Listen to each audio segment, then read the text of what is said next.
வேறு நபர்களுக்கு பதிலாக போலி ஆவணங்களுடன் தேர்வு எழுத முயன்ற 4 பேர் கைது செய்யப்பட்டு இருக்கிறார்கள். முக்கிய செய்தியாக பார்த்து வருகிறோம். விமானப்படை தேர்வில் ஆள்மாறாட்டம் நடைபெற்று இருக்கிறது. இந்த ஆள்மாறாட்டத்தில் பங்கேற்ற 4 பேர் கைது செய்யப்பட்டு இருக்கிறார்கள். அதாவது வேறு நபர்களுக்கு பதிலாக போலி ஆவணங்களுடன் தேர்வு எழுத சென்ற 4 பேர் கைது செய்யப்பட்டு இருக்கிறார்கள். தடை செய்யப்பட்ட மின்னணு சாதனங்களுடன் சென்ற 2 என மொத்தம் 4 பேர் கைது செய்யப்பட்டு இருக்கிறார்கள். விமானப்படை தேர்வில் ஆள்மாறாட்டமானது நடைபெற்று இருக்கிறது. இது தொடர்பாக 4 பேர் கைது செய்யப்பட்டு இருக்கிறார்கள். தடை செய்யப்பட்ட மின்னணு சாதனங்களுடன் சென்ற 2 என மொத்தம் 4 பேர் கைது செய்யப்பட்டு இருக்கிறார்கள். கூடுதல் விவரங்களுடன் இணைகிறார் எமது செய்தியாளர் செந்தில்குமார் அவர்கள். செந்தில்குமார், வணக்கம். தற்போது விமானப்படை தேர்வில் ஆள்மாறாட்டமானது நடைபெற்று இருக்கிறது. இது தொடர்பாக 4 பேரும் கைது செய்யப்பட்டு இருக்கிறார்கள். இது குறித்த கூடுதல் விவரங்கள் என்ன? வணக்கம் கோகிலா.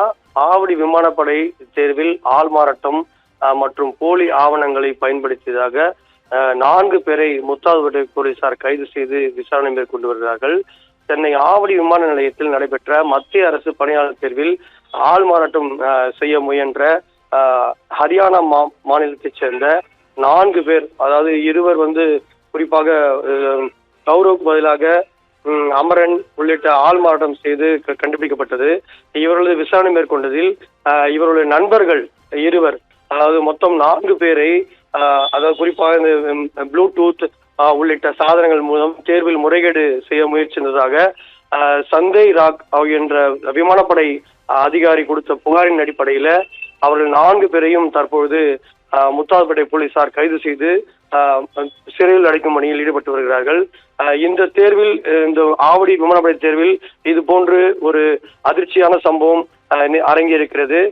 தற்போது ஏற்கனவே பல்வேறு முறைகேடுகளில் தேர்வுகளில் முறைகேடு நடந்திருப்பது தொடர்பாக தொடர்ச்சியாக தற்போது விமானப்படை தேர்விலும் இது போன்ற ஒரு முறைகேடு, ஆள்மாறாட்டம் உள்ளிட்ட பல்வேறு முறைகேடு நடைபெறுவதாக பொதுமக்கள் மற்றும் அதிகாரிகள் குற்றச்சாட்டு தெரிவிக்கிறார்கள். ஏற்கனவே 2024 இதே போன்று ஹரியானா மாநிலத்தைச் சேர்ந்த ஒருவர் முத்தாதுப்பட்டை காவல்துறையினர் கைது செய்து சிறையில் அடைத்திருக்கிறார்கள். தொடர்ச்சியாக 2 ஆண்டுகளுக்கு பின்பு தற்போது 4 பேரை இது போன்ற தேர்வில் முறைகேடு, ஆள்மாறாட்டம் மற்றும் ப்ளூடூத் போன்ற சாதனங்களை பயன்படுத்தி தேர்வு எழுதும் என்ற 4 பேரை கைது செய்திருப்பது பெரும் அதிர்ச்சியையும் பரபரப்பையும் ஏற்படுத்தியிருக்கிறது. கோகிலா, தகவல்களுக்கு நன்றி செந்தில்குமார்.